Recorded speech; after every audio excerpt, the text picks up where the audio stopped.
ഞാൻ ഡോക്ടർ പ്രസാദ്. മധുരങ്ങൾ എന്ന് കേട്ടാൽ പ്രമേയ രോഗികൾക്ക് പേടിയാവും. അതേസമയം അത് കഴിക്കാൻ അതിലേറെ കൊതിയുമാണ്. നിങ്ങളുടെ അറിവില്ലായ്മയും മധുരങ്ങളെക്കുറിച്ചുള്ള തെറ്റിദ്ധാരണകളുമാണ് ഇത്രയും പേടി നിങ്ങൾക്ക് തരുന്നത്. നിങ്ങൾ പഠിക്കേണ്ടത് പ്രധാനമായി 2 തരം ഷുഗറാണുള്ളത്: ഗ്ലൂക്കോസും ഫ്രക്ടോസും. ഇത് രണ്ടും തിരിച്ചറിയാൻ നിങ്ങൾ പഠിക്കണം. ഇപ്പോൾ പഞ്ചസാര എന്ന് പറയുന്നത് സുക്രോസ് ആണ്. ഈ 50% ഗ്ലൂക്കോസും 50% ഫ്രക്ടോസുമാണ് പഞ്ചസാരയുടെ അകത്തുള്ളത്. ഈ സുക്രോസിനെ ഡൈസാക്കറൈഡ് എന്ന് പറയുക, മറ്റത് monosaccharide. Right? ട്രൈസാക്കറൈഡ്, oligosaccharide, polysaccharide, starch ഇങ്ങനെ താഴേക്ക് വരുന്ന ഘടന അങ്ങനെയാണ്. സോ ഇതിൽ ഈ മോണോസാക്കറൈഡ് സ്റ്റാർച്ച്, ഇപ്പം നിങ്ങൾ ചിന്തിക്കുക, മോണോസാക്കറൈഡ്സ് കഴിച്ച ചോറായാലും കിഴങ്ങായാലും ഗ്ലൂക്കോസ് അടങ്ങിയ എന്ത് ഭക്ഷണസാധനം, ചപ്പാത്തിയായിട്ട് മൈദയായിട്ട് റവയാകട്ടെ, അത് വയറ്റിൽ ചെന്ന് ചെറുകുടലിലേക്ക് ചെല്ലുമ്പോൾ പാൻക്രിയാസിൽ നിന്നും പാൻക്രിയാറ്റിക് അമൈലേസ് വരുന്നു. ആ അമൈലേസ് എന്ന് പറയുന്ന എൻസൈമാണ് ദഹന പ്രക്രിയ പൂർത്തിയാക്കുന്നത്. റൈറ്റ്? അതിൽ അരി, കിഴങ്ങ് തുടങ്ങിയ ഭക്ഷണസാധനങ്ങൾ ഗ്ലൂക്കോസായി മാറും, ഫ്രൂട്ട്സ് ഫ്രക്ടോസായി മാറും. ഈ ഗ്ലൂക്കോസ് ആണ് നമ്മുടെ ശരീരത്തെ എനർജിക്ക് ഉപയോഗിക്കുന്നത് എല്ലാവർക്കും അറിയാം.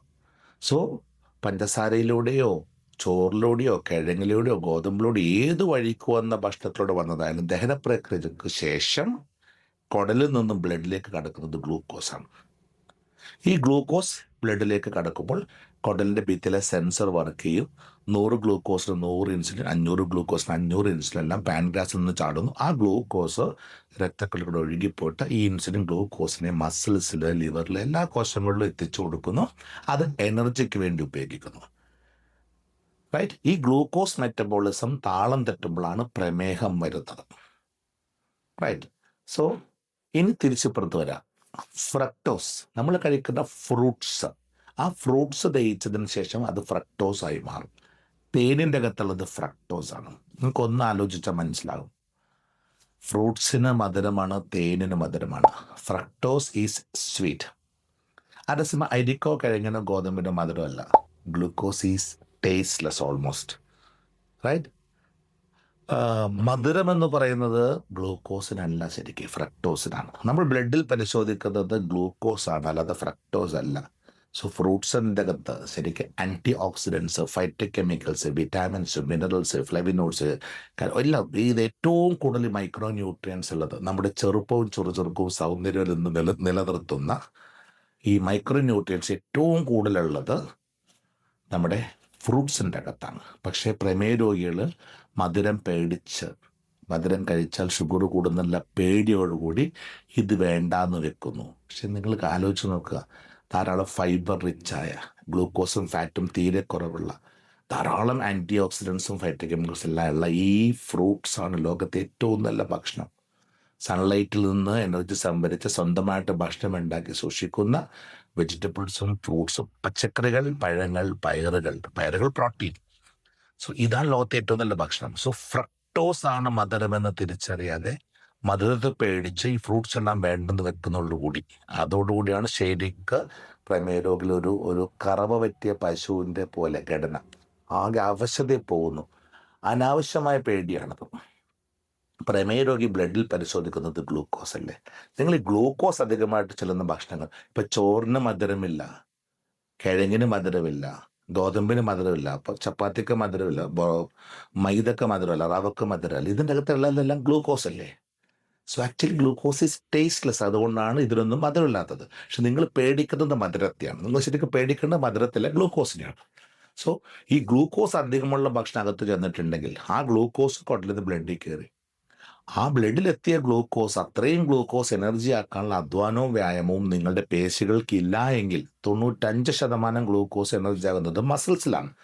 സോ ഈ മസിൽസിൻ്റെ അകത്ത് ഈ ഗ്ലൂക്കോസ് എനർജിയായി പോകുന്നില്ല എങ്കിൽ അതോടുകൂടി ഗ്ലൂക്കോസ് മെറ്റബോളിസം താളം തെറ്റാൻ തുടങ്ങും. നിങ്ങൾ ലിവറാണ് ഏറ്റവും വലിയ അവയവം, തലച്ചോറാണെന്നൊക്കെ പറഞ്ഞിരിക്കുന്നത്. നമ്മുടെ മസിൽസാണ് ശരീരത്തിലെ ഏറ്റവും വലിയ മെറ്റബോളിക്. ശരിക്കും എല്ലാ ഗ്ലൂക്കോസ് മെറ്റബോളിസവും ഫാറ്റ് മെറ്റബോളിസും എല്ലാം ഏറ്റവും കൂടുതൽ നടക്കുന്നത് മസിൽസിലല്ലേ. സോ അധ്വാനവും വ്യായാമം ഇല്ലാതെ വരുന്നതോടുകൂടി മസിൽസിനകത്ത് ഗ്ലൂക്കോസ് എനർജി ആകുന്നില്ല, അതുകൊണ്ട് ഫാറ്റ് എനർജി ആകാതാകുന്നു. ഓരോ ദിവസം കഴിയുന്തോറും ഗ്ലൂക്കോസ് മെറ്റബോളിസം താളം തെറ്റുന്നു, പ്രമേഹത്തിലേക്ക് പോകുന്നു. ഫാറ്റ് മെറ്റബോളിസം താളം തെറ്റുന്നു, ഡിസ്ലിപ്പിഡീമിയ നമ്മൾ കൊളസ്ട്രോൾ എന്ന് പറയും. പ്രോട്ടീൻ മെറ്റബോളിസം താളം തെറ്റുന്നു, യൂറിക് ആസിഡ് കൂടുന്നു, ശരീരത്തിന് ആരോഗ്യം പോകുന്നു, അകാല വാർദ്ധക്യം, ജീവിതശൈലി രോഗങ്ങൾ. സോ ഇതെല്ലാം തുടക്കം ഈ ഗ്ലൂക്കോസ് മെറ്റബോളിസം താളം തെറ്റുന്നതാണ്. സോ ജീവിതശൈലി രോഗങ്ങൾ വരാതെ തടയാൻ നിങ്ങൾ ഫ്രക്ടോസിനെയും മധുരത്തെയും പേടിച്ചലായിരിക്കേണ്ടത്. അതിനേക്കാൾ കൂടുതൽ നിങ്ങൾ പേടിക്കേണ്ടത് ഗ്ലൂക്കോസായി മാറുന്ന അരിയും കിഴങ്ങും ഗോതമ്പുമാണ്. പകരം നമ്മൾ ചെയ്യുന്നത് അരിയും കിഴങ്ങും കുറക്കും, എന്നിട്ട് 15 ചപ്പാത്തി തിന്നും. അതിൻ്റെ അകത്തുള്ളത് ഗ്ലൂക്കോസ് തന്നെയല്ലേ? ഒന്ന് ഗൂഗിളിൽ സെർച്ച് ചെയ്യുക, കലോറി വാല്യൂസ് നോക്കുക. അപ്പോൾ കാണാം ഒരു സ്പൂൺ പഞ്ചസാര 17.6 കാലറീസ്, 20 കലോറി കൂട്ടുക. ഒരു ചപ്പാത്തി 60 കലോറി, ഒരു കപ്പ് ചോറ് 120 കലോറി, ഒരു ദോശ ഇഡ്ഡലി 150 കലോറിയോളം, ഒരു മസാല ദോശ 250 കലോറിയോളം.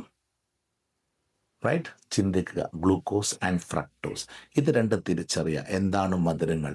ആൻഡ് പ്രമേയ രോഗി പേടിക്കേണ്ടത് എന്തിനാണ്? ഇതിൻ്റെ അർത്ഥം വലിച്ചുവാരി കുറേ മധുരങ്ങളോ ഫ്രക്ടോസോ എല്ലാം കഴിക്കാമെന്നല്ല ഇതിൻ്റെ അർത്ഥം.